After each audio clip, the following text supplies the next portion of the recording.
வணக்கம். சற்று முன் கிடைக்கப்பெற்ற மிக முக்கியமான செய்தி ஒன்று வெளியாகியுள்ளது. பன்னீர்செல்வம் அவர்கள் கூட்டணியை உறுதி செய்துவிட்டாரா?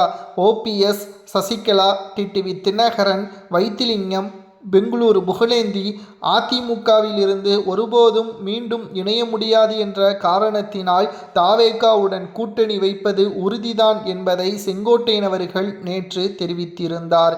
நண்பர்களே, புதிய பார்வையாளர்களாக இருந்தீங்கன்னா நமது சேனலுக்கு மறக்காம ஒரு சப்ஸ்கிரைப் மட்டும் பண்ணிருங்க. 2026 சட்டசபை தேர்தலில் எப்படியாவது அதிமுக தோல்வி அடைய வேண்டும், எடப்பாடி பழனிசாமியால் வெற்றியடைய முடியாது என்பதை தொண்டர்களும் பொதுமக்களும் வருகின்ற சட்டசபை தேர்தலில் அதை உறுதி செய்வார்கள் என்பதற்காக தாவேகாவுடன் கூட்டணி வைப்பதற்கான பேச்சுவார்த்தை நடைபெற்று கொண்டிருக்கிறது.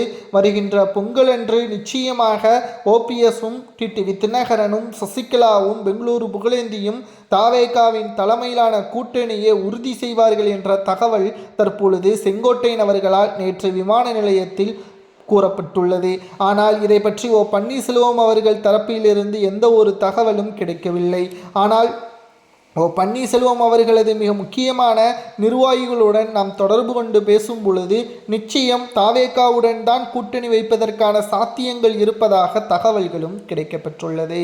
அதிமுகவின் பூத் கமிட்டி நிர்வாகிகள் முற்றிலும் தோல்வி அடையக்கூடிய வகையில்தான் அவர்களது செயல்பாடுகள் இருக்கிறது. மதுரை, கோவை மண்டலம், குறிப்பாக தென்மண்டலம் முழுவதுமாக எடப்பாடி பழனிசாமி அவர்களுக்கு எதிராக நிர்வாகிகளும் தொண்டர்களும் செயல்படுவதால் நிச்சயம் எடப்பாடி பழனிசாமி அவர்கள் இந்த சட்டசபை தேர்தலில் எதிர்க்கட்சி பதவியை கூட தக்க வைத்துக் கொள்ள முடியாது என்றும் கூறப்படுகிறது. செங்கோட்டையன் அவர்கள் விஜய் அவர்களுடன் இணைந்ததற்கு முக்கிய காரணம் எடப்பாடியை முதல்வராக ஆக்கிவிடக் கூடாது என்பதற்கான ஒரு ஏற்பாடாக இருக்கும் என்றும், அதனால்தான் செங்கோட்டையன் அவர்கள் ஓபிஎஸ்ஸையும் டிடிவி தினகரனையும் தாவேகாவின் கூட்டணியில் இணைப்பதற்கு பல்வேறு முயற்சிகளையும் அவர்கள் கேட்கின்ற தொகுதிகளை கொடுப்பதான பேச்சுவார்த்தையும் நடைபெற்றிருப்பதாக தகவல்கள் கிடைக்கப்பெற்றுள்ளது. ஜனவரி மாத 2வது வாரம் நல்ல செய்தி கிடைக்கும் என்ற தகவலும் தற்பொழுது உறுதி செய்யப்பட்டுள்ளது.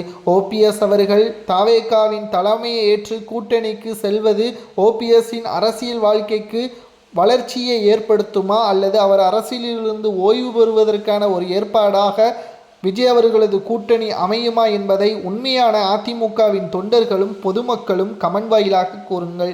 உடன் சசிகலா, டிடிவி தினகரனும் தாவேகாவின் தலைமையில் கூட்டணி வைப்பதற்கான சாத்தியக்கூறுகள் இருப்பதாக தகவல்களும் கிடைக்கப்பெற்றுள்ளது.